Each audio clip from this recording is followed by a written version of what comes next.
Fala galera, beleza? Professor Raul de Química na área, e nesse vídeo nós vamos começar a trabalhar as nossas provas discursivas da UERJ. Vamos começar pelo exame discursivo de 2020, um exame realizado no ano de 2019.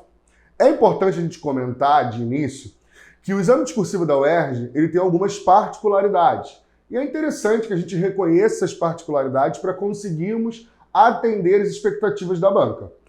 Pensar no exame discursivo da UERJ é pensar em atender comandos que são diretos, comandos que são práticos e comandos que conseguem ir colocando a gente dentro do plano que a UERJ precisa, tá? Então, quando eu falo de comandos, eu falo, por exemplo, de cite, indique, nomeie e raramente explique ou justifique sua resposta. Então vamos buscar sempre trabalhar de forma mais direta, até para facilitar a banca a corrigir as nossas provas. Nesse exame de 2020, por exemplo, a gente tem aí no máximo 2 questões pedindo para justificar a prova, justificar a questão, justificar o que você está fazendo. Em geral você vai citar, em geral você vai indicar, nomear e calcular. Então, sem mais delongas, vem comigo. Questão na tela para você. Vamos lá. Estudos recentes apontam que em 2018, o ano em que se registrou a maior emissão de gases de efeito estufa na atmosfera. A tabela a seguir apresenta a fórmula molecular e a fonte de 4 dos principais gases que contribuem para esse fenômeno. E aí o cara cita aí 4 fórmulas moleculares, CO2, CH4, N2O e O3, e a fonte, combustíveis fósseis, agropecuária, fertilizantes e queima de biomassa. Com base na tabela, nomeie o gás correspondente a um composto orgânico e sua respectiva geometria molecular. Então o cara já pediu 2 coisas nesse comando, e o comando aí é nomear. Galera, é só dar o nome. Obviamente, a gente vai identificar na tabela essas informações que ele quer. Depois, o segundo comando, indique a fonte do gás que corresponde a um óxido neutro e a fórmula molecular daquele que é uma substância simples. Então vem cá, vamos comigo. Primeira coisa que o cara pede, nomeie o composto orgânico. O que a gente precisa pensar para conseguir identificar um composto enquanto composto orgânico? Basicamente, esse composto precisa ter átomos de carbono. Átomos de carbono em cadeia.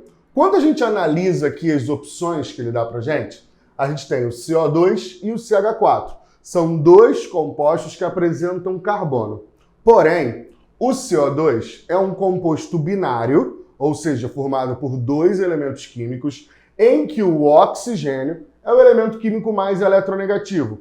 Isso não vai caracterizar ele enquanto composto orgânico, apesar dele apresentar átomo de carbono. Isso caracteriza ele como um óxido. E o óxido é uma das classes dos compostos inorgânicos. Então não pode ser a nossa resposta. Depois, ele pede pra gente... Depois a gente tem que analisar o CH4. CH4 é um composto muito famoso, mais conhecido como gás metano. Gás metano é o primeiro composto químico da série dos alcanos. Os alcanos são os hidrocarbonetos, compostos formados somente por carbono e hidrogênio. Existem várias classes de hidrocarbonetos que se diferenciam entre si pelas ligações químicas que podem ser simples, duplas ou triplas, e também pelo fechamento da cadeia, entre cadeias abertas e cadeias fechadas. Nesse caso, o CH4, como eu já mencionei aqui para você, ele faz parte da classe dos alcanos, que são os hidrocarbonetos de cadeia aberta e ligações simples. Então, entre gás carbônico e metano, a gente vai ficar na nossa resposta com o CH4, beleza? Então, a primeira pergunta e o primeiro comando refere-se ao CH4. Outra pergunta que ele faz também nessa questão é a respeito da geometria molecular. E já já eu vou indicar para você como a gente vai fazer essa resposta. Vamos primeiro desenrolar aqui o raciocínio da questão. Geometria molecular desse composto orgânico. Geometria molecular do CH4. Pensa comigo, geometria molecular. Geometria te lembra lá a matemática, né? Um assunto até um pouco complicado. Mas aqui na química, a geometria molecular é basicamente entender como uma determinada substância, ou melhor, como um determinado composto molecular, ele consegue se estruturar no espaço. Então, pensar na geometria molecular é pensar em relacionar uma forma geométrica à forma que esse composto molecular, se coloca. E o que você precisa pensar para entender geometria molecular? Vamos junto.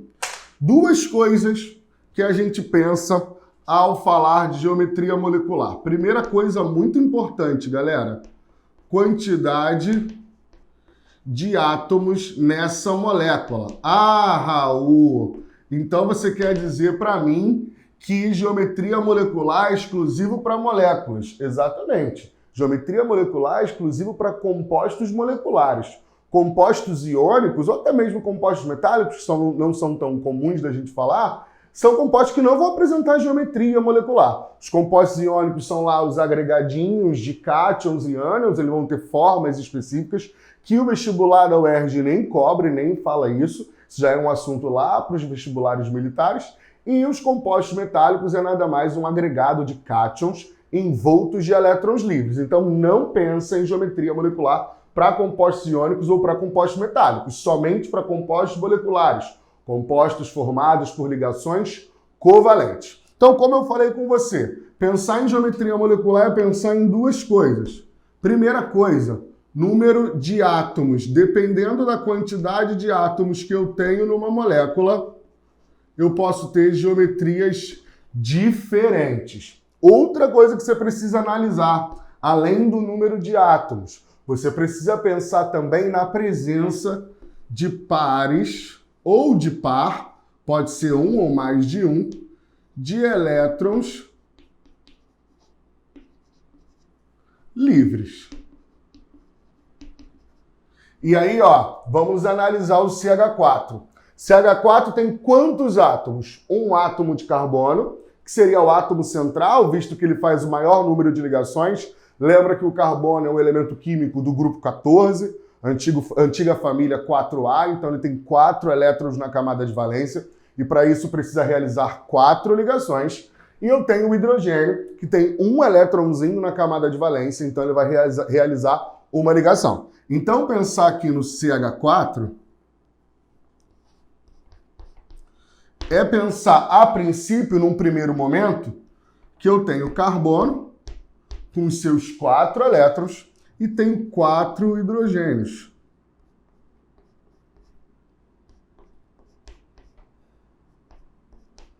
Isso aqui que eu acabei de mostrar para você é o que a gente chama de fórmula eletrônica. A questão não te pede a fórmula eletrônica, mas a gente precisa analisar a fórmula eletrônica para conseguir entender a geometria. Então, eu tenho um átomo central e 4 átomos periféricos, um total de 5 átomos nessa molécula.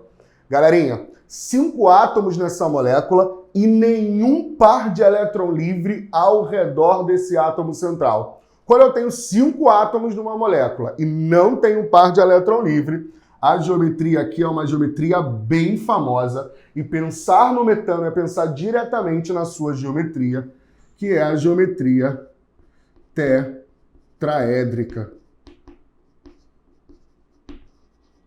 Então, geometria tetraédrica, porque esse cara tem 5 átomos, um átomo central e 4 átomos periféricos. Combinado? Outra coisa que ele vai perguntar nessa questão é a respeito do óxido neutro. Eu cheguei a comentar um pouquinho aqui com vocês sobre óxidos. Eu falei para você que os óxidos eram compostos binários, no qual o oxigênio é o elemento mais eletronegativo. Se você analisar as substâncias que ele colocou para você, você vai ver que tem 2 óxidos aqui presentes. O CO2 e o N2O.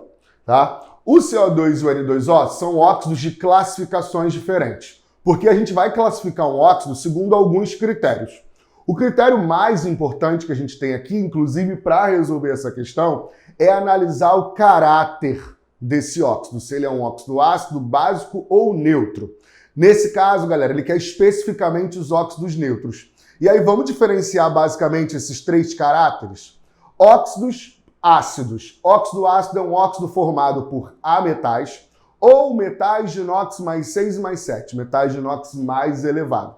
Qual é a característica de um óxido ácido, galera? Um óxido ácido, quando em presença de água, ele vai formar um ácido de arrênios, HXeOY, um ácido oxigenado, beleza? O óxido básico é um óxido que vai ter caráter básico e ele precisa ser formado por um metal, de inox mais 1 ou mais 2. Então, na presença de água, ele vai formar uma base de arrênios, aquela basezinha que apresenta uma hidroxila ligada a um metal. Vale ressaltar também que os óxidos ácidos, na presença de uma base, ele se comporta como um ácido. O que significa se comportar como um ácido? Significa que ele vai reagir com essa base por uma reação de neutralização. Uma neutralização indireta, porque eu não tenho de fato um ácido, mas eu tenho uma substância que performa como um ácido. Então eu vou ter formação de sal e água ao reagir um óxido ácido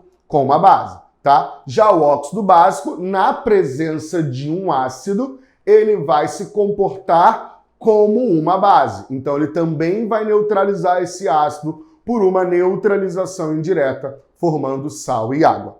Além dos óxidos ácidos e dos óxidos básicos, nós temos os óxidos neutros, que são aqueles óxidos que não reagem nem com ácido, nem com base, nem com água. Pensar em óxidos neutros, galera, é pensar em 4 tipos de óxidos, ou melhor, 4 espécies de óxidos. Algumas literaturas usam somente 3, mas é importante a gente saber 4 porque a UERJ gosta desses 4. Quais seriam os 4 óxidos neutros, 4 únicos óxidos neutros? Famosa frase água, fazendo relação com o H2O, no é o NO, com 20. Água, no, com 20. Então é H2O, NO, CO e N2O. Esses são os 4 óxidos neutros. Nesse caso, se o cara está me pedindo um óxido neutro, ele está falando do N2O. Além disso, a questão também me pede as substâncias simples. Esse assunto é muito simples, mas ao mesmo tempo ele é um assunto lá do começo da nossa preparação para o vestibular. Então, às vezes, as ideias ficam perdidas, porque a gente está tão acostumado a ver coisas mais complexas e mais difíceis na frente, que esses conceitos mais simples a gente acaba perdendo. Então, vamos analisar o que é uma substância simples. Substância simples é uma substância formada por um único elemento químico. Então, eu só posso ter um elemento químico. Raul, eu posso ter vários átomos desse elemento? Pode.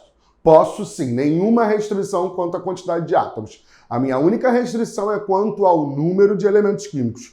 Quando a gente analisa as 4 opções, a gente tem o CO2, tem 2 elementos químicos, carbono e oxigênio.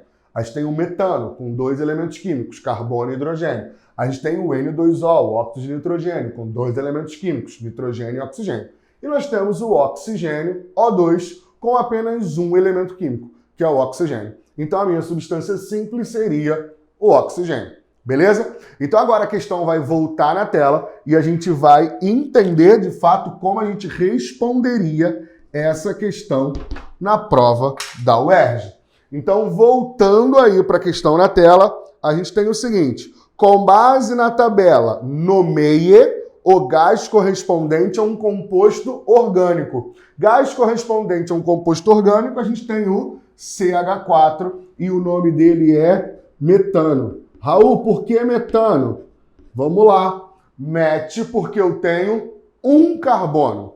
An, somente ligações simples. O é a terminação para hidrocarbonetos. Beleza? Segundo comando que ele pede é a respectiva geometria molecular do metano, do CH4. Então, essa geometria molecular nós já vimos tetraédrica. Tá aqui, tetraédrica. Vamos para o próximo comando. Indique ainda a fonte do gás que corresponde a um óxido neutro. A gente viu que o óxido neutro é o N2O. Então, a fonte do óxido neutro seria fertilizantes. Então tá aqui, fertilizante. E por fim, última pergunta que ele faz é para a gente indicar a fórmula molecular daquele que é uma substância simples. A gente viu que substância simples tem que ser formada por um único elemento químico, então nossa resposta O2. E tá aí a resolução da primeira questão do exame discursivo de 2020. Espero que você tenha gostado, um beijo grande, me acompanha que tem mais. Fala galera, beleza? Professor Raul de Química na área para a resolução de mais uma questão do exame discursivo da UERJ 2020. Então vamos para a questão de número 2. Uma questão onde a gente precisa analisar os compostos orgânicos, tá? Tem um comando que é sobre química inorgânica, mais especificamente nomenclatura de bases inorgânicas, mas a questão em si ela performa mais conceitos e ideias da química orgânica. Então, vem comigo, vamos para a questão. Questão 2 na tela. Além do agente patogênico e de antibióticos, as vacinas apresentam em sua composição um conservante e substâncias que contribuem com a proteção do organismo contra doenças.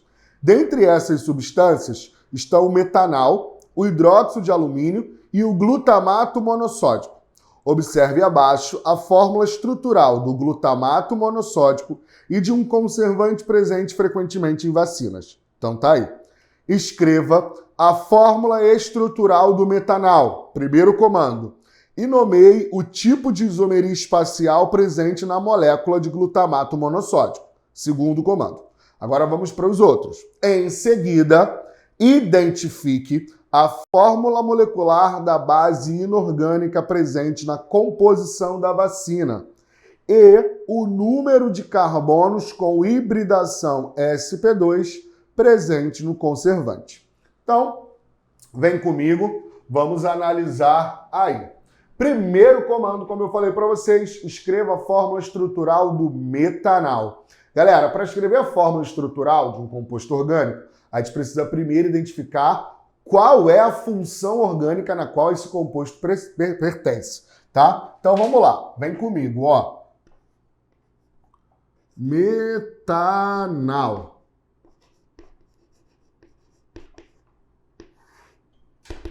Quando a gente pensa no metanal, olha aqui, terminação dessa nomenclatura é al. Dica importante, gente.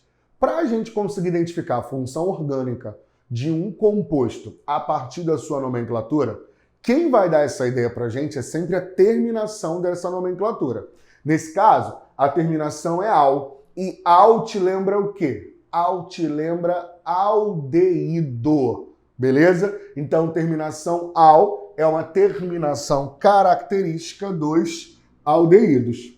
Caramba, Raul, além de identificar a função, eu tenho que saber como é um aldeído, né? Se eu não souber como é um aldeído, eu não faço essa questão. Exatamente. Você precisa saber quem é um aldeído. E aí, ó, outra diquinha, tá? Aldeído termina em O, então eu tenho que ter um oxigênio no final, tá? Se eu tenho que ter um oxigênio no final, você vai lembrar daquela famosa frase Xoxuá aldeído para lembrar. Por que Xoxuá? Porque esse Xo é CHO, então todo aldeído vai ter a terminação CHO ou COH. Então o aldeído ele é isso aqui, ó, R de cadeia carbônica, C dupla O, H. Essa estrutura aqui é o tal do grupo funcional do aldeído. É uma carbonila de extremidade. É uma carbonila que fica na ponta da cadeia, conhecida como aldoxila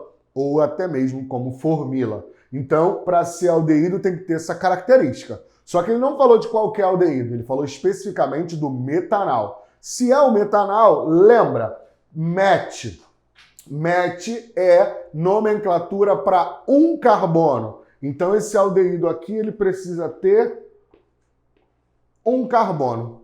Esse um carbono é o próprio carbono do grupo funcional. Então, eu não posso ter mais carbono além dele. Então, eu vou substituir esse Rzinho, que faz uma referência à cadeia carbônica. Então, se eu tivesse mais de um carbono, eu ia estar encaixando aqui o radical necessário para formar esse aldeído. mas como eu tenho um carbono só, no lugar desse R vai entrar um hidrogênio, tá? E aí já a gente vai fazer essa fórmula estrutural bonitinha para nossa resposta. Então, já identifiquei quem é o metanal, já sei como eu vou escrever sua fórmula estrutural. Ele me pergunta depois qual é o tipo de isomeria espacial presente no glutamato monossódico. E aí, galera, falar de isomeria espacial é falar de dois tipos de isomeria, que eu vou lembrar aqui com você, tá? Porque a química orgânica ela é muito vasta, tem muita coisa de química orgânica, né? Então lembrar tudo eu sei que é complexo. Então vamos lá. Isomeria espacial. Quais são os dois tipos de isomeria espacial que a gente tem? Primeiro tipo de isomeria espacial é a isomeria geométrica, também conhecida como isomeria cis-trans. E o segundo tipo é a isomeria ótica.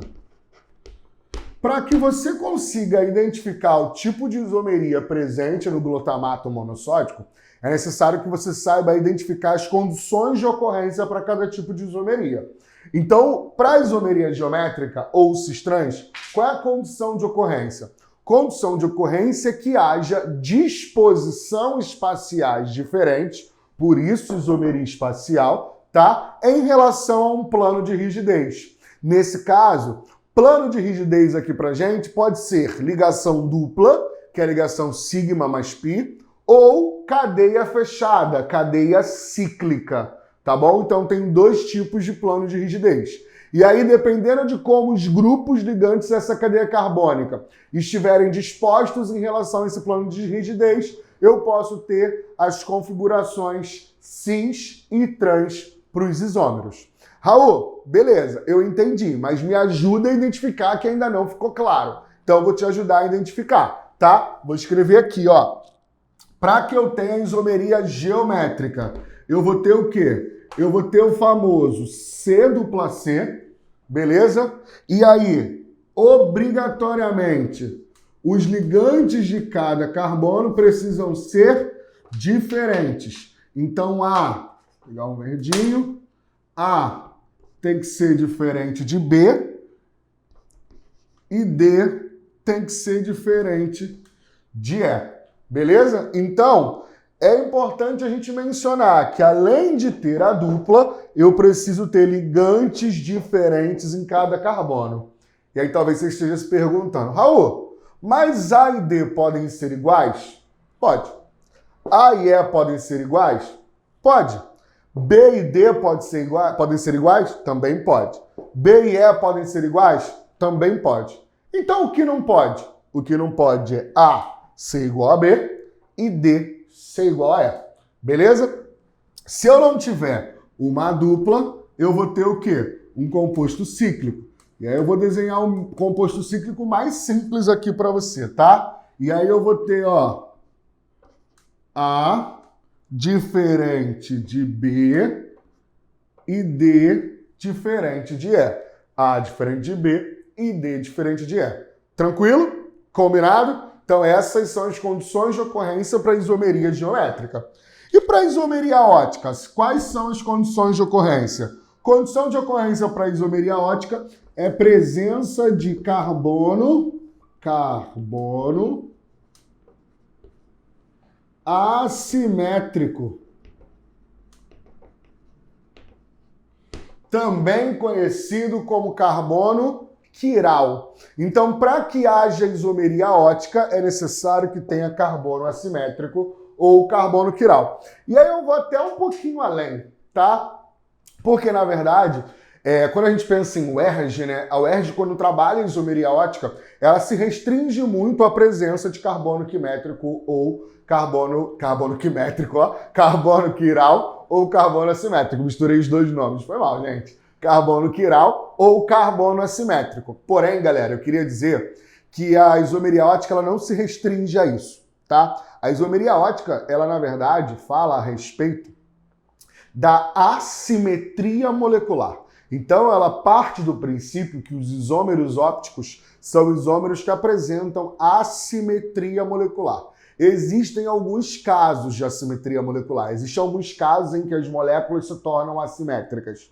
Um desses casos é a presença de carbono assimétrico. Então, a presença de carbono assimétrico é capaz de deixar uma molécula assimétrica e, consequentemente, ele permite com que haja desvios para lados diferentes de uma luz plano polarizada.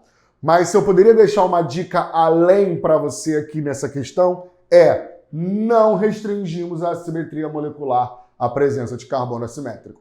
A gente pode ter assimetria molecular também em compostos cíclicos trans, então acaba sendo uma mistura dessas duas isomerias, tá? Então compostos cíclicos trans também são compostos assimétricos e eu posso ter também assimetria molecular em compostos alênicos, compostos que apresentam ligações duplas acumuladas. Mas quando eu penso em UERJ, exame discursivo da UERJ, nunca apareceu um caso diferente de isomeria ótica sem carbono assimétrico, tá? A UERJ gosta muito de trabalhar nessa linha, a presença de carbono assimétrico para definir a isomeria espacial ótica, tá bom? Ou a estereoisomeria, que a gente também pode usar esse termo quando fala de isomeria espacial. Então, isomeria espacial ou estereoisomeria é a mesma coisa, tá bom? E nesse caso, isomeria geométrica, eu tenho um plano de rigidez com disposição diferente, isomeria ótica, assimetria molecular, mais especificamente com presença de carbono assimétrico,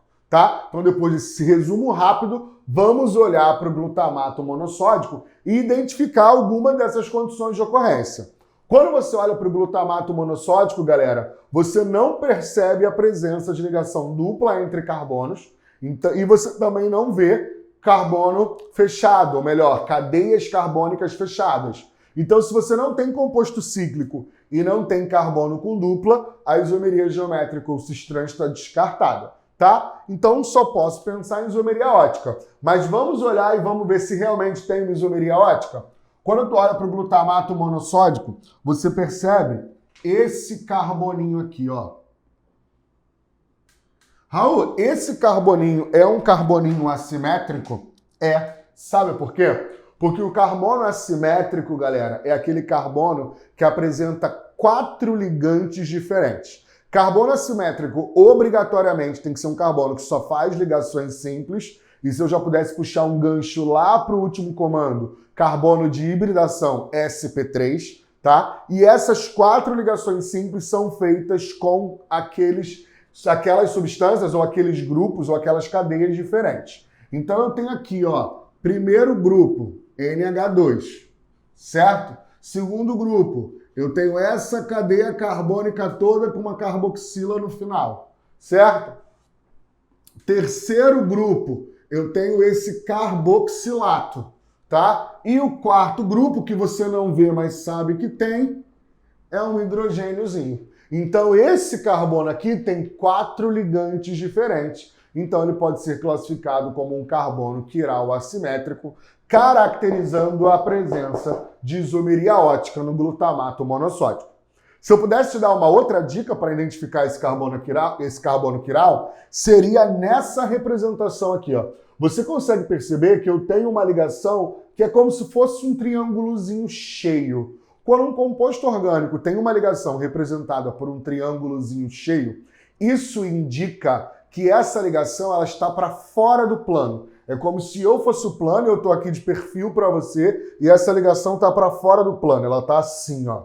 Se essa ligação está para fora do plano, é porque a gente já percebe que existe uma disposição diferente para esses caras, tá bom? Então já podemos desconfiar da presença de um carbono quiral. Eu disse desconfiar. Isso significa que eu vou ter que ir lá e conferir, ou seja, eu vou ter que ir lá e analisar se eu tenho de fato 4 grupos ligantes diferentes, tá bom? Combinado? Então atendemos o primeiro comando, que era para definir a fórmula estrutural, atendemos o segundo comando, que era para poder identificar o tipo de isomeria.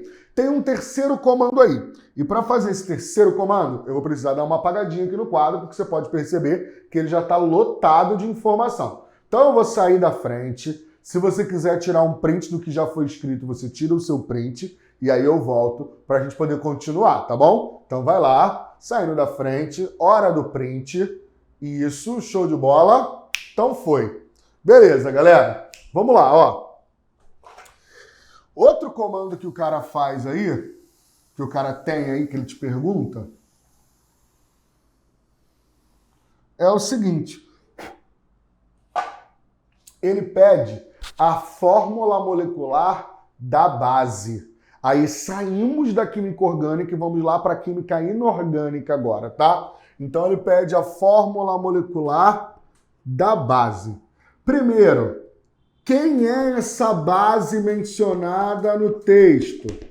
Então eu tenho que saber nomenclatura de bases para entender quem é a base? Sim, é importante, tá? Nomenclatura de base, ela vai ser feita da seguinte forma: hidróxido de e o nome do elemento químico que forma essa base, tá? Só que você precisa ter um cuidadozinho, tá bom? E qual é esse cuidado? Porque alguns metais que formam base, é importante a gente mencionar que as bases de arrênio são formadas por metais, com exceção do hidróxido de amônio, que é a única base que não é metálica, tá? Os metais que formam essa base, eles podem ter NOx fixo ou eles podem ter NOx variável. Então, se eles tiverem NOx fixo, é só hidróxido de alguma coisa. Então, hidróxido de sódio, hidróxido de potássio, hidróxido de prata, hidróxido de zinco, beleza? Agora, se tiver NOx variável, você vai ter aí alguma referência a esse NOx. E a referência ao NOx, ela pode ser feita de duas formas diferentes. Eu posso referenciar esse NOx usando o algarismo romano. Então, eu diria qual é o NOx com o algarismo romano. Então, por exemplo, se eu tenho um hidróxido de chumbo, tá? O chumbo pode ter NOx mais 2 ou mais 4.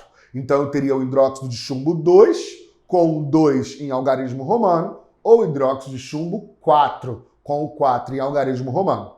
A outra forma de referenciar esse NOx é utilizando sufixos, tá? E eu tenho dois sufixos aí para isso. O sufixo oso, que faz referência ao menor NOx, e o sufixo ico, que faz referência ao maior NOx. Então eu poderia ter o hidróxido plumboso, quando a base for formada por chumbo mais 2, e eu posso ter o hidróxido plúmbico, para quando a base for formada por chumbo de NOx mais 4. Beleza? Nesse caso dessa questão, o cara pegou uma base de NOx fixo, tá? Ou melhor, uma base de um metal de NOx fixo. Ele utilizou aí o hidróxido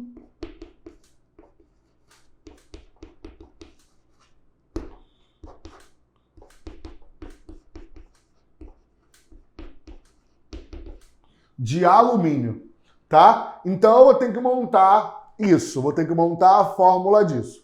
O que você precisa pensar para montar essa fórmula? Primeira coisa, quando o cara faz referência a hidróxido, como você sabe que é uma base, você entende que precisa da hidroxila para essa base. A hidroxila é esse grupo OH-. Então a sua base tem que ter OH-. Combinado? E a gente tem também o alumínio. O alumínio é um metal de NOx fixo. Quais são os metais de NOx fixo? Você lembra? Então eu vou te lembrar, tá? Metais alcalinos, que são os metais do grupo 1, e a prata. Tem NOx fixo igual a mais 1. Metais alcalinos terrosos, o zinco e o cádmio, apresentam NOx mais 2. Lembrando que os metais alcalinos terrosos são os metais do grupo 2 da tabela periódica.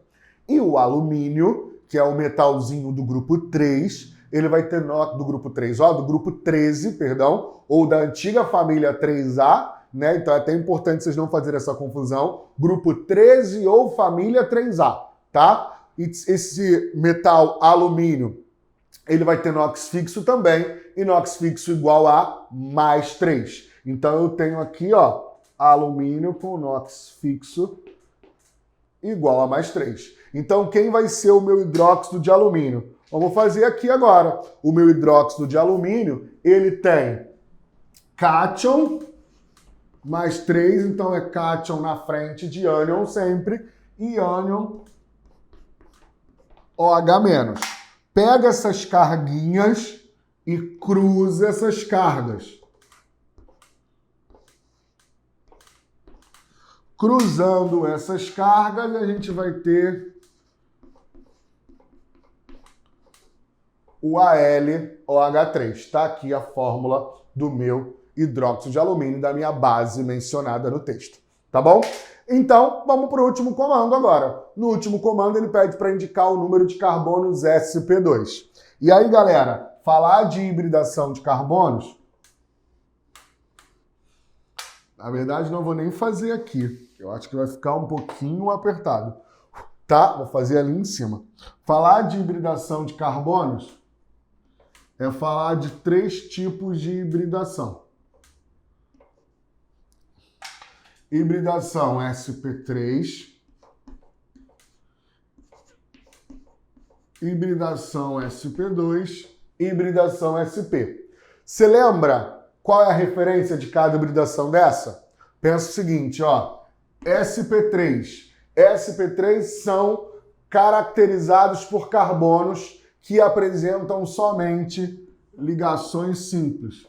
Então, isso aqui é a hibridação sp3, tá? Vale lembrar que na hibridação sp3, o ângulo entre as ligações, entre os orbitais híbridos, é um ângulo de 109 graus e meio, ou 109 graus e 28 minutos, tá bom? E que a geometria dos orbitais híbridos sp3 equivale a uma geometria tetraédrica, tá bom? Além disso, a gente tem a hibridação sp2, que é a hibridação que a questão fala, que é a característica de carbonos que fazem dupla ligação. Então ele vai fazer uma dupla ligação e 2 ligações simples, tá? O ângulo aqui entre as ligações é um ângulo de 120 graus e a geometria desses orbitais é uma geometria triangular ou trigonal plana. E por fim, a gente tem a hibridação sp, que é uma hibridação característica de carbonos que fazem ligações triplas, uma tripla e uma simples, ou até mesmo de carbonos que fazem ligação dupla, 2 duplas especificamente. Então, o carbono sp faz uma tripla e uma simples, ou então 2 duplas. Galerinha, o ângulo aqui é um ângulo de 180 graus e a geometria é uma geometria linear, tá bom? Depois dessa ideia, vamos olhar aqui para o conservante e vamos buscar os carbonos sp2. Carbonos sp2 são carbonos que fazem somente ligações duplas, uma dupla e 2 simples. Então, quantos eu tenho? Eu tenho um aqui, eu tenho 2, 3, 4, 5, 6, 7. Então, tem um total de 7 carbonos com hibridação sp2. Certo? Então, vamos para a nossa resposta. Como a gente responderia tudo isso que a gente falou na prova da UERJ? Então, atendendo os comandos. O primeiro comando que ele faz aí, é legal até colocar as questõezinhas na tela, tá? Então, a questão tá aí na tela para você ler de novo comigo o comando. Então, escreva a fórmula estrutural do metanal. Então, o primeiro comando, escrever a fórmula estrutural do metanal. Precisamos escrever essa fórmula estrutural em linha de ligação ou em bastão. Então, volta para mim. Quando você lembra lá do metanal que eu desenhei para você, era hidrogênio, carbono, dupla OH. Então, é isso aqui, ó.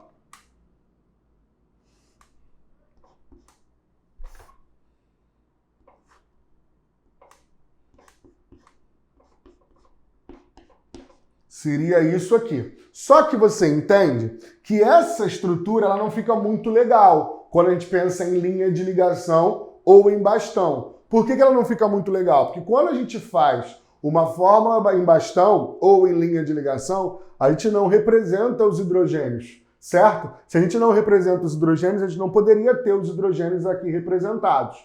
Mas se a gente tira os hidrogênios, isso aqui, ó, por exemplo, seria referência a um carbono. Então, a melhor forma de representar esta molécula, especificamente lá na prova da UERJ, tá? Seria como?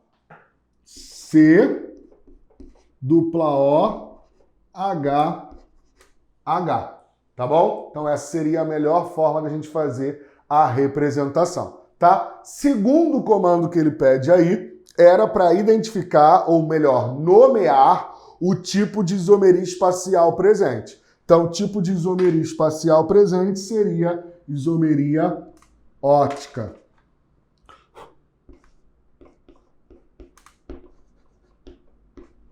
Ok? Isomeria ótica. Segundo tipo de forma que a gente tem para poder falar aqui. Muito importante, tá? Eu posso falar isomeria ótica, tá? E eu posso falar isomeria espacial ótica.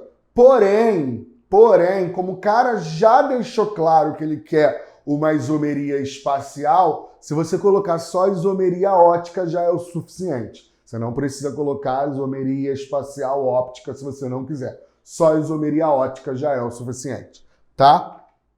Vamos lá. Próximo comando. O cara pede a fórmula molecular do hidróxido de alumínio. Então você vai colocar aqui AlOH3. E por fim, o cara pergunta o número de carbonos de hibridização sp2. A gente viu que é um total de 7.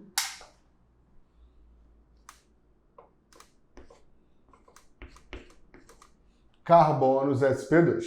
Beleza? Combinado? Foi? Então é isso, galera. Fechamos aqui mais uma questãozinha do exame discursivo da UERJ 2020. Fechamos a questão de número 2. Eu espero que você tenha gostado. Um beijo grande no seu coração e até a próxima questão. Tchau!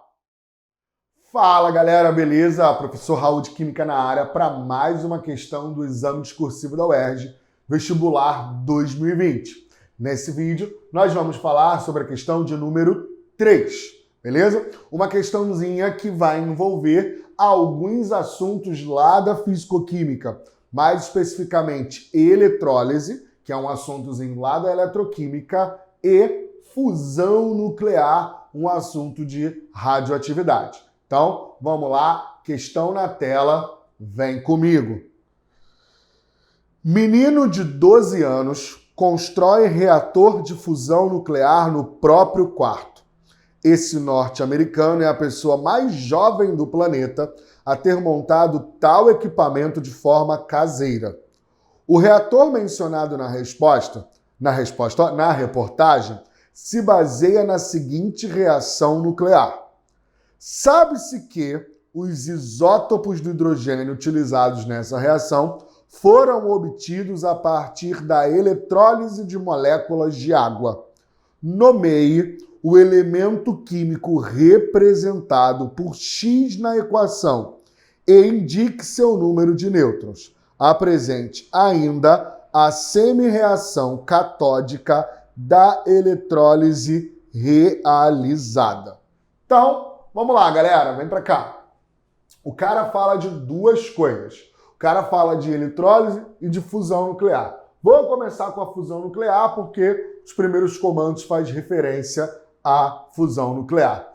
O que é a fusão nuclear? O nome já diz, ó, fusão é união, é junção, nuclear, de núcleos. Então, a fusão nuclear é uma reação que envolve átomos radioativos, é uma reação nuclear, onde a gente tem núcleos menores formando núcleos maiores, tá bom? Não confundam a fusão nuclear com a fissão nuclear, tá? Fusão nuclear é a junção, é a união de núcleos menores para formar um núcleo maior. Agora, a fissão nuclear é o contrário. Você pega um núcleo grandão, separa esse núcleo em núcleos menores. Tá bom? A fissão nuclear, por exemplo, o caso mais famoso, só para você fazer uma referência, é a fissão nuclear do urânio, tá? Então, você tem urânio lá, o urânio vai ser fissionado em criptônio, bário, em nêutrons, reação em cadeia,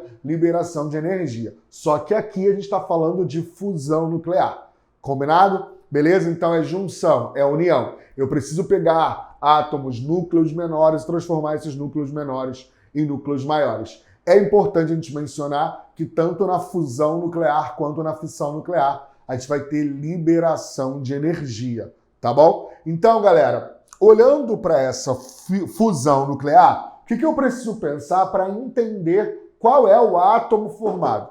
Você precisa pensar que em toda reação radioativa você precisa ter um balanço de massa e um balanço de carga. Ou seja, a quantidade de massa antes da fusão ou da fissão, ou até mesmo de um decaimento radioativo ou um bombardeamento radioativo acontecer, tem que ser igual à quantidade de massa final. E a quantidade de cargas antes tem que ser igual à quantidade de cargas depois. Então, pensar em fusão nuclear ou em qualquer outra reação que envolva essa radioatividade é pensar em balanço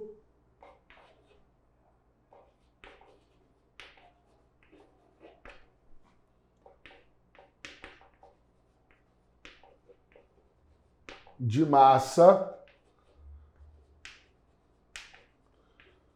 e balanço de carga.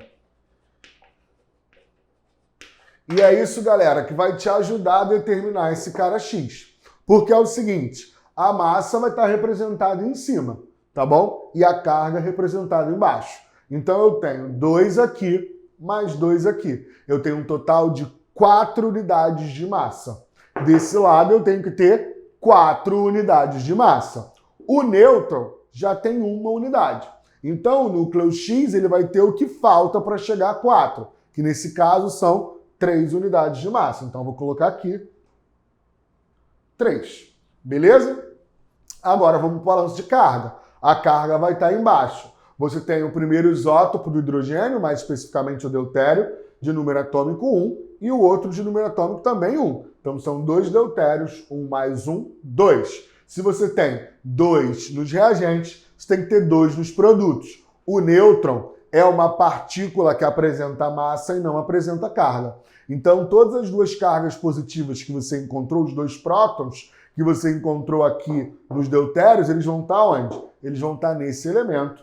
No caso, o número atômico desse elemento aqui vai ser o 2. Beleza? Como você identifica esse número, a partir desse número atômico, o elemento químico? Na tabela periódica. Tá? É importante a gente lembrar, galera, que o número atômico ele caracteriza um elemento químico. Então, se eu quero saber o elemento químico que está sendo relacionado, o seu número atômico me dá essa informação. Então, nesse caso, se o número atômico é 2, eu preciso ir lá e olhar na tabela periódica quem tem número atômico 2. E quem tem número atômico 2 na tabela periódica é o famoso hélio. Então, o elemento em questão aqui é o hélio. Já já a gente vai para as respostas e entender o que ele quer. Se ele quer que eu dê o nome, se ele quer que eu dê o símbolo, tá? Então, se eu já identifiquei, já resolvi uma parte do problema. Depois ele me pergunta, galera, também, nessa questão, o segundo comando dessa questão é o número de nêutrons do isótopo do hidrogênio. E aí eu queria lembrar um negocinho aqui com você, que é simples, mas que às vezes a gente esquece, que é a famosa lei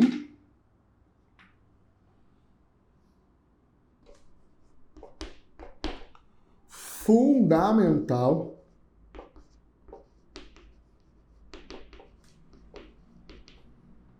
da atomística.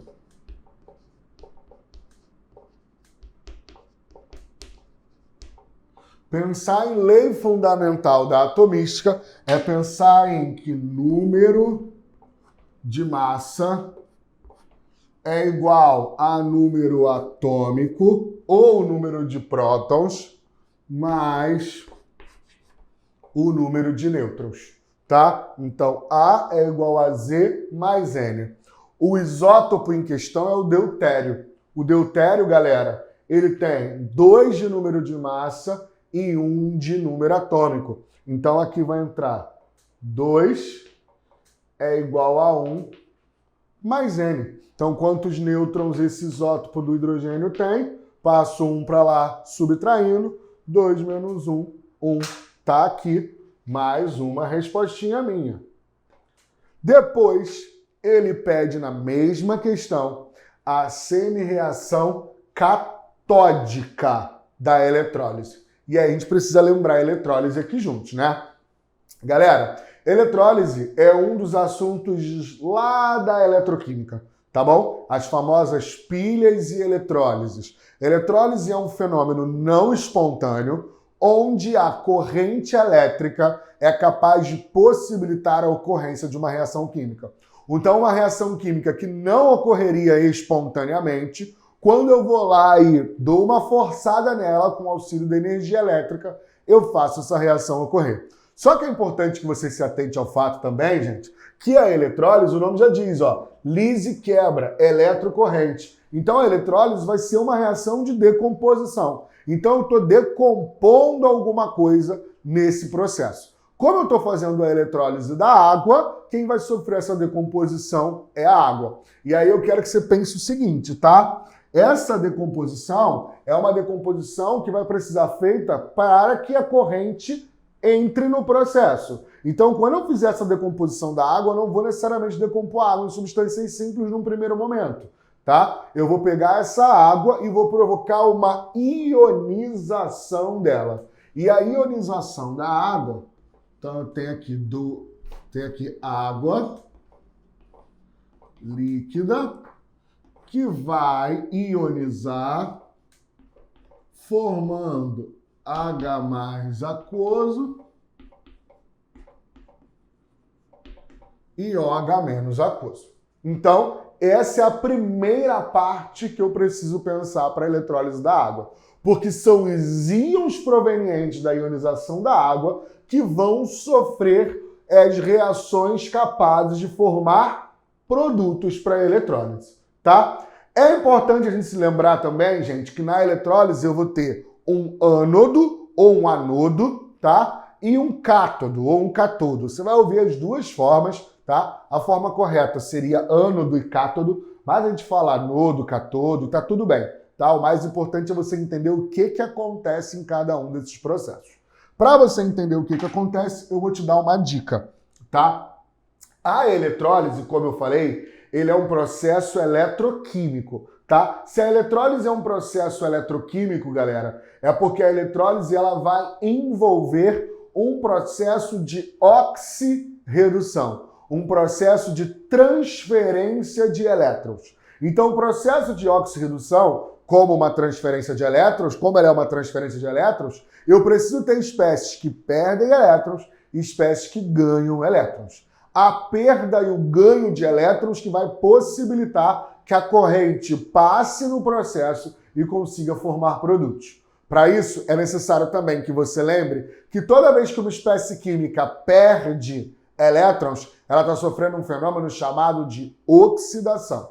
Enquanto você tiver uma espécie química ganhando elétrons, você vai ter um processo chamado de redução. Por isso que a gente chama de oxirredução, porque tem oxidação e redução acontecendo. Lembrando, a oxidação é a perda de elétrons. Então, se eu estou perdendo elétron, eu estou perdendo carga negativa.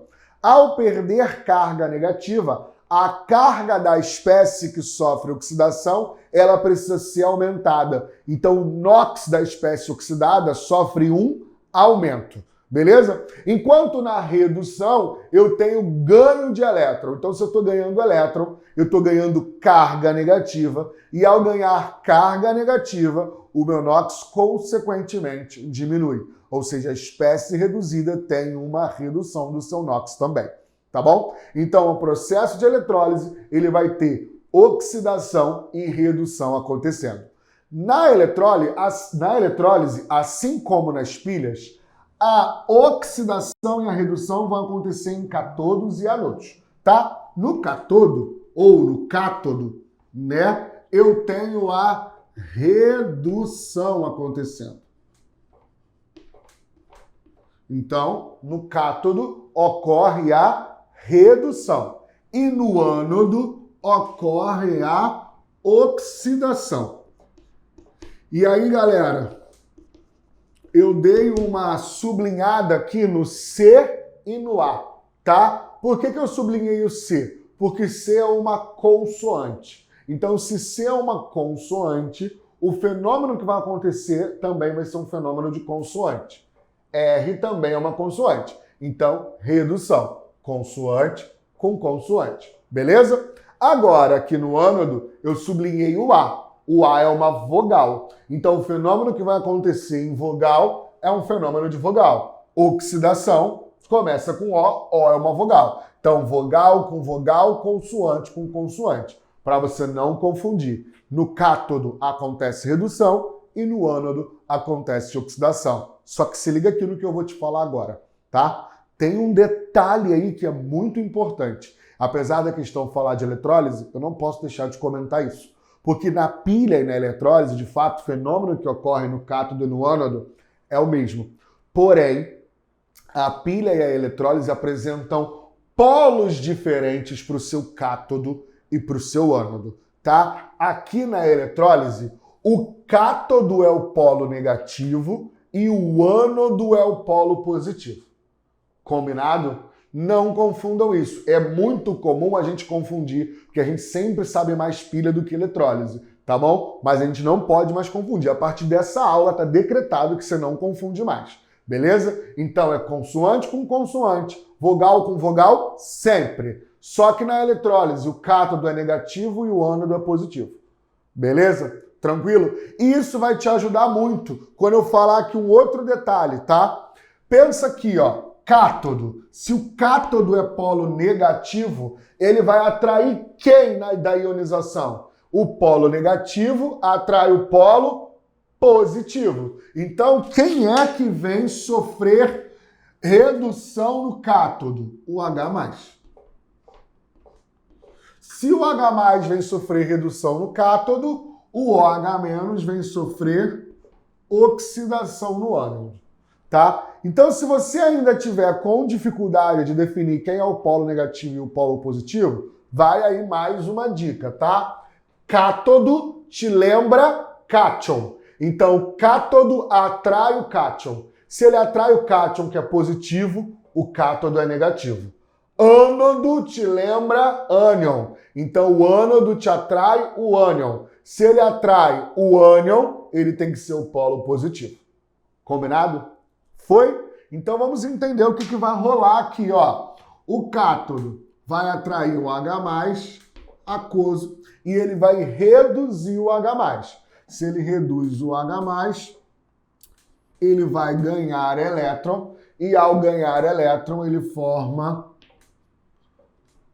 H2, visto que isso aqui é um ametal, tá, galera? Os ametais, eles precisam obrigatoriamente formar substâncias diatômicas, substâncias com 2 átomos. Então ele forma hidrogênio gasoso.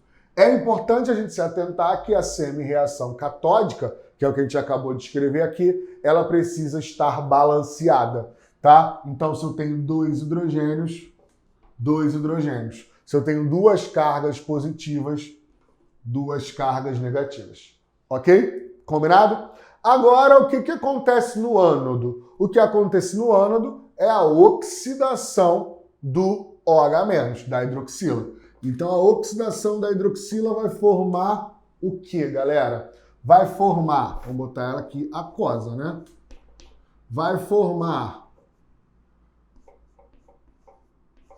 água, meio de O2,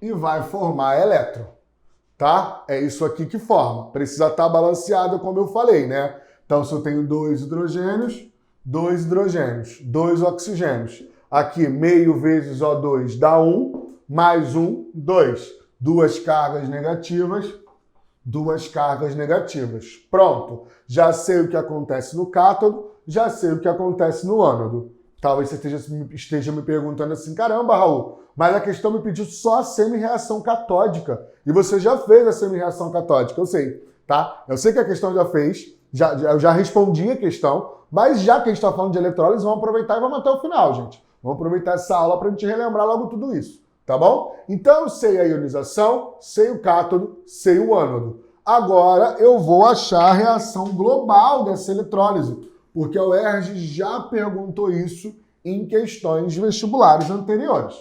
Para você conseguir encontrar a reação global, você precisa balancear as 3 equações. Raul, como assim balancear as três equações? Você precisa, primeiro, atentar que a quantidade de elétrons ganhos aqui tem que ser igual à quantidade de elétrons perdidos aqui. Isso é muito importante. E você precisa também balancear as espécies que sofreram redução e oxidação com as espécies lá da ionização. Então, se eu precisei de 2H+, e 2OH-, eu vou precisar de 2H+, e 2OH-. Mas para ter 2H+, e 2OH-, eu preciso de duas águas. Agora eu posso chegar na minha reação global da eletrólise. Então vamos lá. Posso mandar os elétrons embora. Tá aqui. Elétrons eu mandei embora. Posso mandar os OH- embora. OH- eu já mandei embora. E posso mandar também os H+ embora. Então os H+ vou mandar embora. Tá? E eu poderia também, galera, mandar embora aqui, ó. Eu tenho duas águas nos reagentes e uma água no produto. Então eu posso mandar essa água embora com uma água aqui em cima. E aí o que eu formei na minha eletrólise da água? A água líquida, ao sofrer eletrólise, ela vai gerar hidrogênio gasoso e oxigênio gasoso. Beleza? Então essa aqui seria a minha reação de eletrólise. Combinado? Foi? Agora, depois de tudo isso, vamos para as respostas, né? Que já falamos a beça, vamos para a resposta. Primeira pergunta que ele me fez. Vamos lá, vamos dar uma coladinha aqui para a gente responder bonitinho. Primeira pergunta que ele faz. Nomeie o elemento químico representado por X. Tá aqui uma dica para você muito importante, tá? Se você tem dificuldade em identificar o nome dos elementos químicos a partir do símbolo, aproveita para dar uma estudada nisso. Porque a tabela periódica da UERJ, ela não tem o nome dos elementos. E a UERJ adora fazer essa relação de nome com símbolo. Então você sabe que o elemento aqui é o He, porque ele tem número atômico 2. O He, o nome dele é hélio. Então a resposta não pode ser He, a resposta tem que ser hélio, porque ele te pediu o nome, tá bom? Segunda pergunta que ele faz, indique o número de nêutrons. Então o número de nêutrons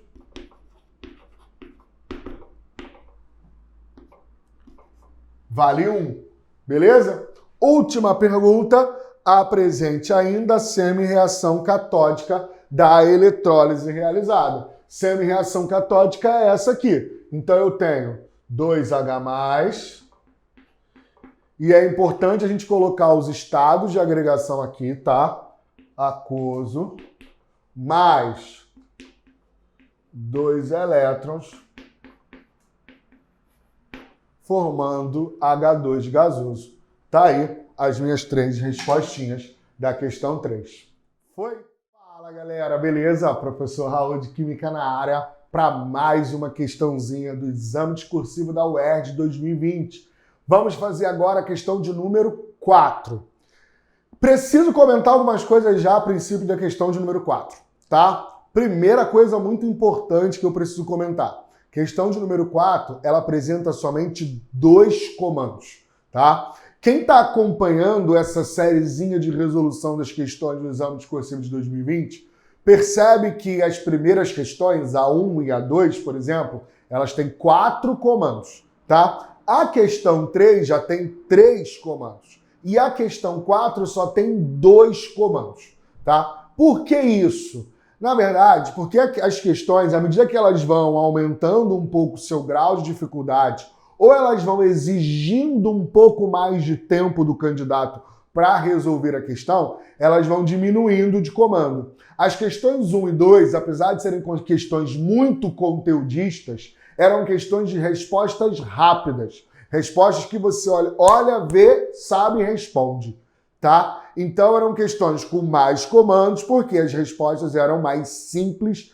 mais rápidas, mais diretas, porém respostas mais conteudistas. Aquelas respostas que ou você sabe o conteúdo ou tu não sabe, tá? Não tem muito para onde enrolar. Se você sabe o conteúdo, tu vai fazer certo. Se tu não sabe, tu vai chutar alguma coisa e vai correr o risco, né, de ter chutado certo.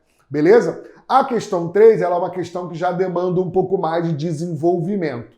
Você precisa desenvolver um pouquinho para chegar na resposta. A questão 4, que é a questão que nós vamos resolver nessa aula aqui, é uma questão que você precisa fazer continha, desenvolver bem o teu raciocínio para você conseguir atender o comando. Então, o ERT, o que ela faz? Ela já diminui o número de comandos porque ela entende que você precisa de um pouco mais de tempo para chegar na resposta.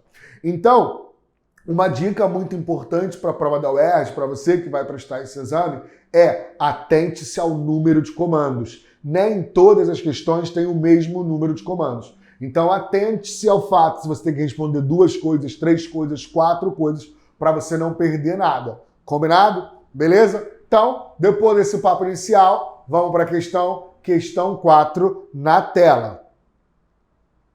Observe a fórmula estrutural plana da frutose, um dos principais açúcares presentes na fruta.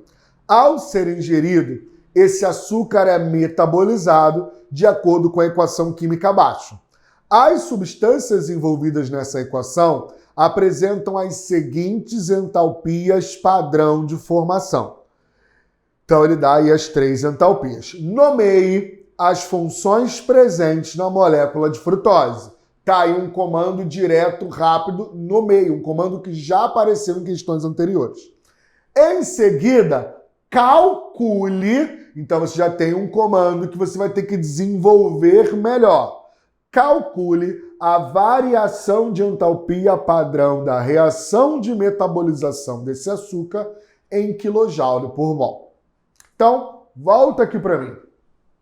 Galera, foi o que eu falei. 2 comandinhos. Um comando muito direto. Nomeie as funções orgânicas. Segundo comando é um comando em que você vai ter que desenvolver, vai ter que calcular para chegar na sua resposta. Então vamos um comando por vez. Primeiro comando, o cara pede para nomear a função orgânica. Para nomear a função orgânica, galera, você precisa analisar aqui a molécula da frutose, a fórmula estrutural da frutose, e você vai ver que tem um grupo funcional que se repete várias vezes, que é esse grupo hidroxila, ó, se apresenta diversas vezes na molécula de frutose. Esse grupo hidroxila, ele caracteriza algumas funções. Ele pode caracterizar um álcool, ele pode caracterizar um enol, ele pode caracterizar um fenol. Só que você precisa analisar a quem esse grupo hidroxila está ligado. Então, se a hidroxila está ligada a um carbono saturado, a um carbono sp3, em todos os casos a gente pode perceber isso, a função em questão é a função álcool. Então, nesse caso, a gente tem a função álcool. Talvez você esteja se perguntando assim, Raul, mas você falou que teria outras funções, eu não consegui lembrar. Tu consegue me lembrar? Consigo, tá? Se eu tiver um enol, eu vou ter essa hidroxila ligada a um carbono com dupla, carbono sp2. Então, hidroxila ligada diretamente a um carbono da dupla, beleza? E essa dupla tem que ser entre carbonos. Se essa dupla for, por exemplo, com oxigênio, é ácido carboxílico, é outro grupo funcional, outra função, tá? Então, hidroxila ligada a carbono sp2, que está ligada a outro carbono, vai caracterizar um enol. Agora, se a hidroxila estiver ligada a um anel aromático, a um radical arila, eu vou ter a função fenol, beleza? Então, álcool, sp3, fenol, radical arila, enol, carbono sp2, beleza?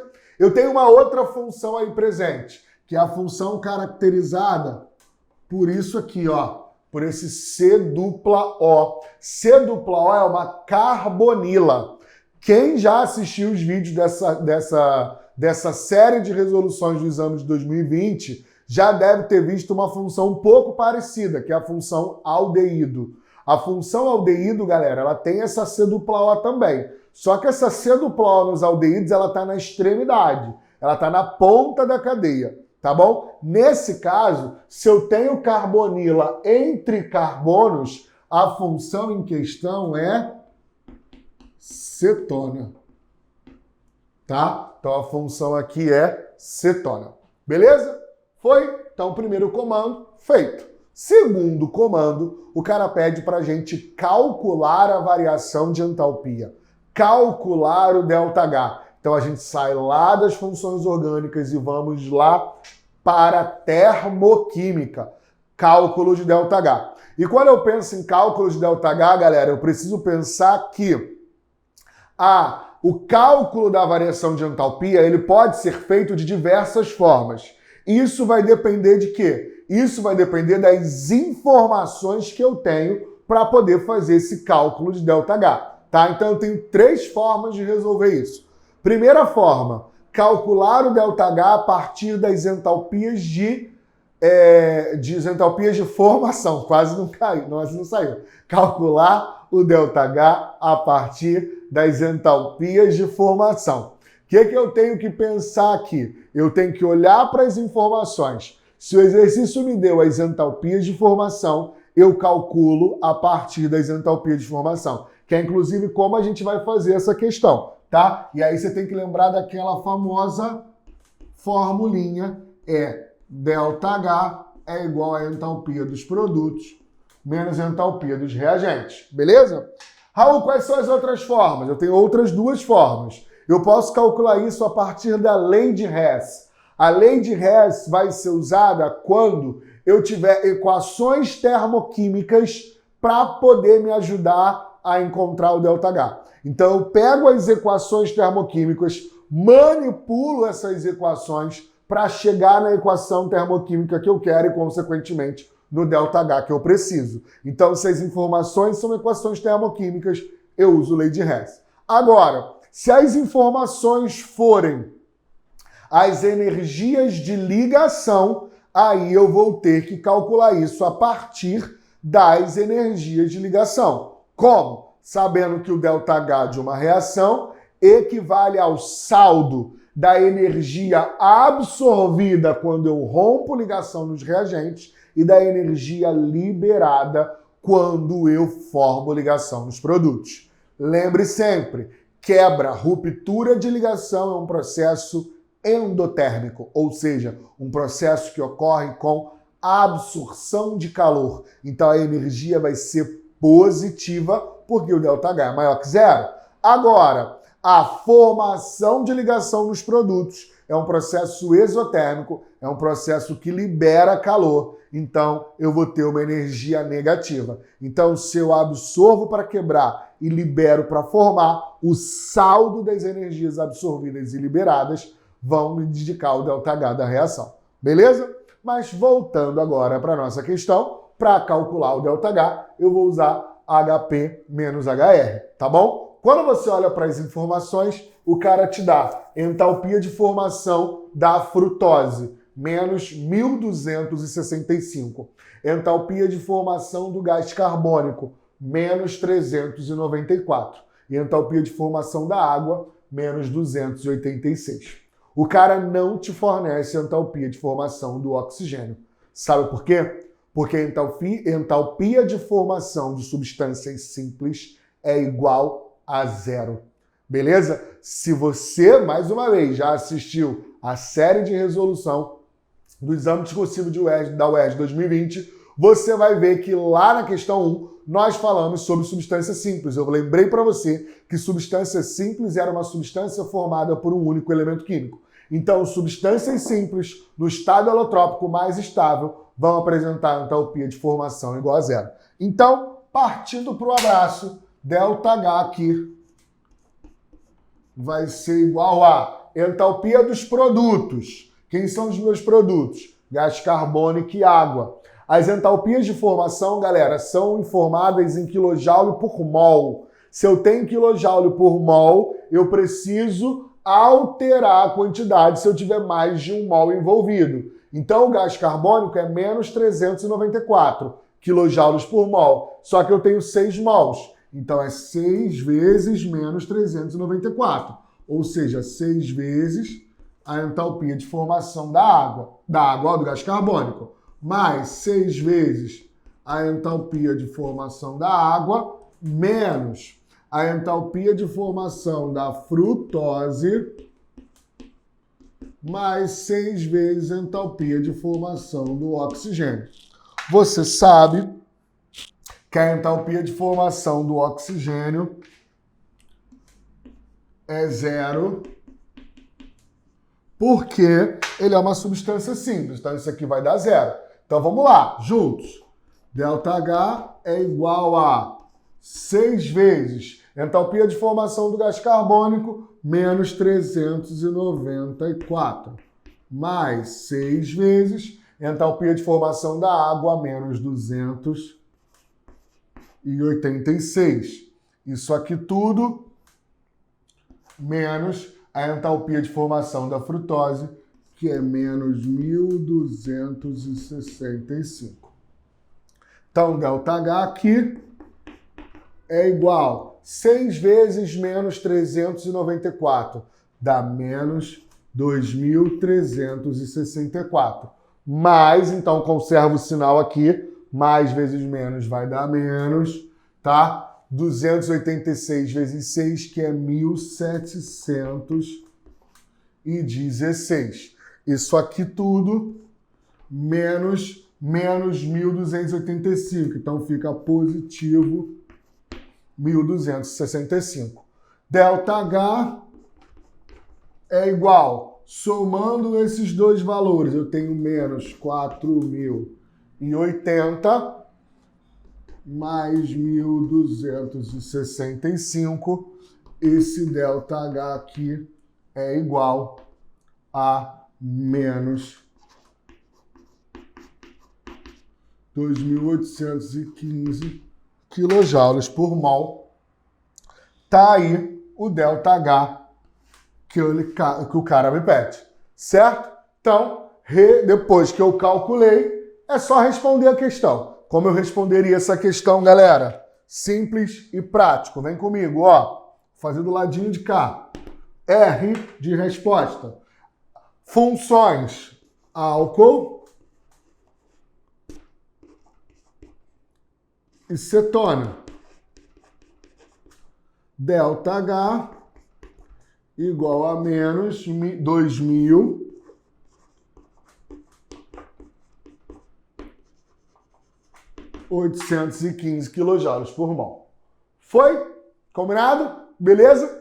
Então é isso, ó. Questão que dá um pouquinho mais de trabalho. Por quê? Porque eu tenho que desenvolver ela toda, tenho que mostrar esse desenvolvimento na prova. E depois de mostrar esse desenvolvimento, vale a pena destacar as respostas, tá? E aí, por ser uma questão que dá um pouquinho mais de trabalho, acaba sendo uma questão que você vai ter menos comandos. Mas, ao mesmo tempo, é uma questão menos conteudista. Então, assim, não tem muitos conteúdos aqui, tá? São conteúdos que são mais simples ou que demandam menos analogias, tá bom? Nessa questão 5, a gente tem uma questãozinha de tabela periódica e a gente tem uma questão num formatinho um pouco diferente das anteriores. Porque nessa questão, você já não vai ter respostas mais diretas. Você tem um comando que o cara pede para você explicar. Ele pede para você mostrar de fato com palavras, com texto, alguma coisa, tá? Isso não é comum na prova da UERJ. Geralmente você tem 1 ou 2 comandos em toda a prova que pedem isso, tá bom? Mas acontece, não é comum que eu digo de todas as questões você precisar fazer isso. Mas numa prova, num exame, nas 10 questões sempre vai ter uma questão ou outra que você vai precisar justificar alguma coisa. Você não vai precisar dar uma resposta tão direta, tá bom? Então vamos lá, vamos olhar para a questão, uma questãozinha de periodicidade química, questão de tabela periódica. Questão na tela. Na tabela periódica proposta pelo russo Dmitry Mendeleev, os elementos químicos conhecidos à época foram agrupados de acordo com a ordem crescente de suas massas atômicas, deixando-se espaços livres para outros que ainda seriam descobertos.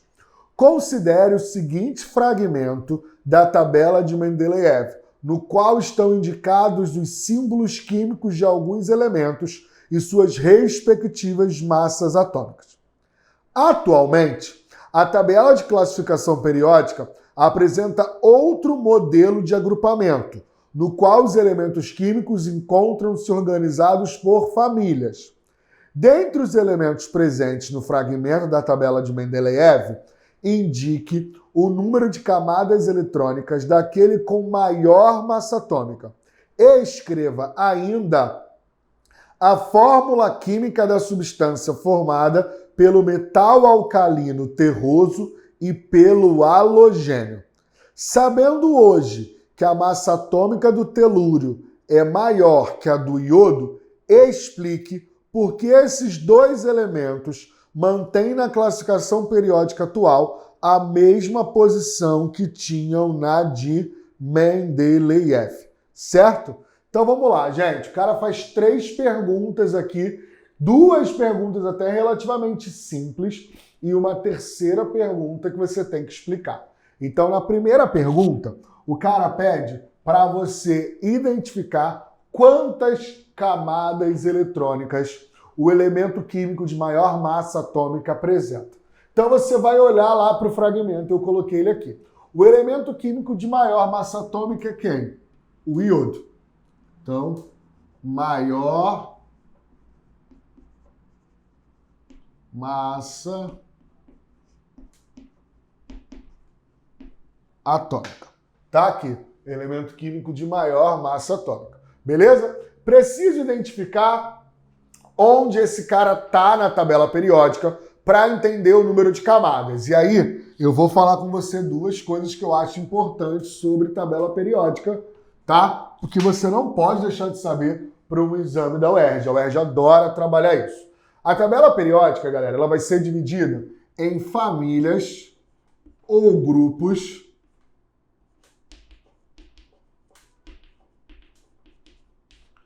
e em períodos. Os grupos ou as famílias são as famosas colunas da tabela, enquanto os períodos são as linhas. Beleza? Cada coisinha indica um negócio. Cada pedacinho desse vai indicar uma coisa. Os grupos ou as famílias, eles indicam 2 coisas. Primeira coisa importante, o grupo vai indicar que esses elementos químicos apresentam propriedades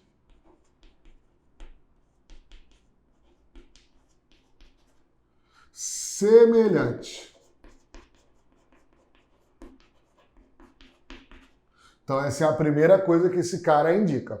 A segunda coisa que ele vai indicar é que esses elementos apresentam configuração eletrônica semelhante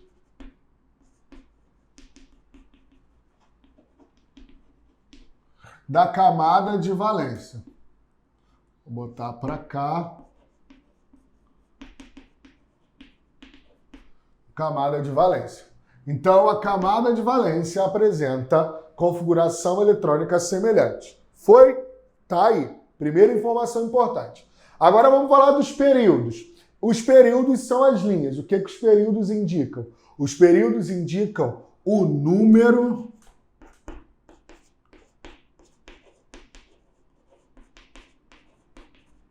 de camadas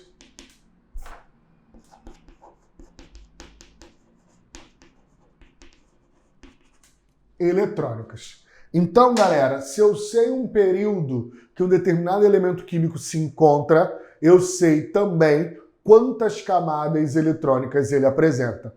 Nesse caso, gente, o iodo, que é o elemento químico de maior massa atômica, ele se encontra no 5º período da tabela periódica. Então, se ele está no 5º período da tabela periódica, eu sei que o iodo...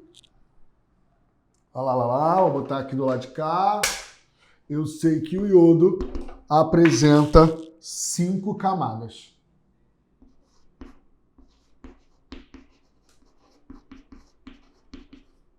Ok? Então tá aí a primeira resposta. Iodo 5 camadas, porque o iodo está no 5º período. Certo? Foi? Primeiro comando atendido. Segundo comando, o cara pergunta qual é a fórmula química do composto formado pelo metal alcalino terroso e o halogênio. Então você vai ter que olhar para cá e buscar o metal alcalino terroso e o halogênio. Galera, metal alcalino terroso. Isso é nome para os elementos químicos do grupo 12 da tabela periódica. Grupo 2 é o grupo dos metais alcalinos terrosos. Beleza? Então, como você identifica? Vai na tabela, encontra o grupo 2, que é a segunda coluna. Encontrou o grupo 2, vê quais são os elementos e busca quem está aqui, está lá. E você vai ver que esse elemento químico é quem? É o estrôncio. Tá aqui. Metal alcalino terroso. Certo? Foi? Combinado? Agora você vai ter que buscar o halogênio. Halogênio é nome da família 7A, grupo 17. Grupo 17 é a 17ª coluna da tabela periódica. Começa com flúor, cloro, bromo. Você vai buscar esses elementos e vai ver que o elemento químico que pertence ao grupo dos halogênios é novamente o iodo. Tá aqui. Halogênios. Então você vai ter que fazer a ligação entre metal alcalino terroso e halogênio. Precisa saber conteúdo aqui, tá? Raul, por que eu preciso saber conteúdo? Que para determinar o tipo de ligação química, galera, eu tenho que saber, ou melhor, para determinar a fórmula química, né? Eu preciso saber qual é a ligação química que está rolando, tá? E a gente tem 3 tipos de ligações químicas entre átomos. Quais são esses 3 tipos, galera? Ligação iônica, ligação covalente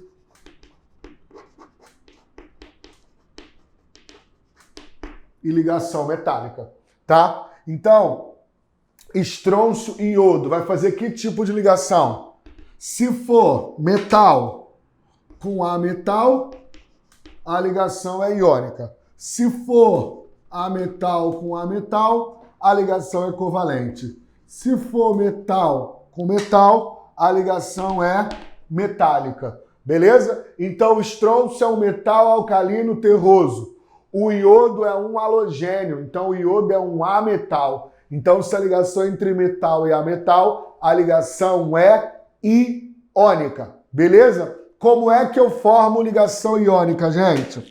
Ligação iônica é ligação entre íons, tá? Então você vai olhar para o estrôncio. Se o estrôncio, ele é um elemento químico do grupo 2, ele é um elemento químico que apresenta NOx fixo igual a mais 2.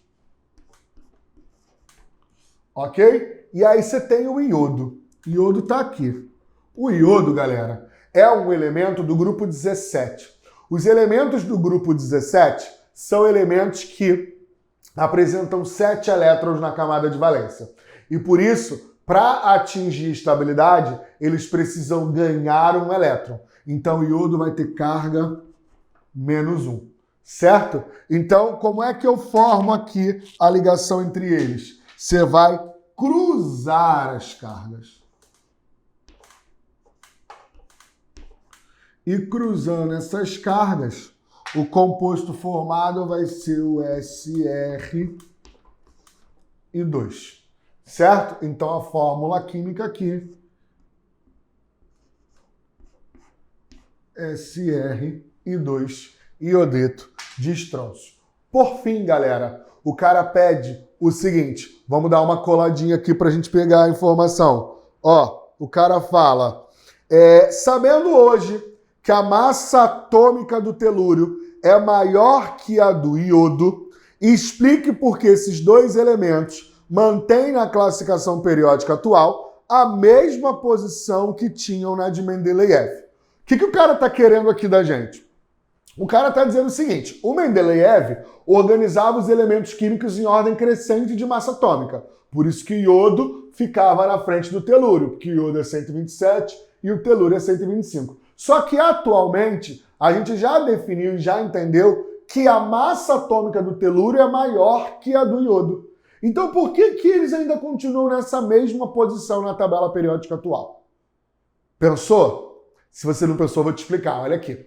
A tabela periódica atual, de acordo com Moseley, que é o cara que vem depois de Mendeleev, ela é organizada em ordem crescente de número atômico, certo? Então, eu coloco os elementos, eu disponho os elementos em ordem crescente de número atômico, tá? O número atômico do iodo é maior do que o número atômico do telúrio.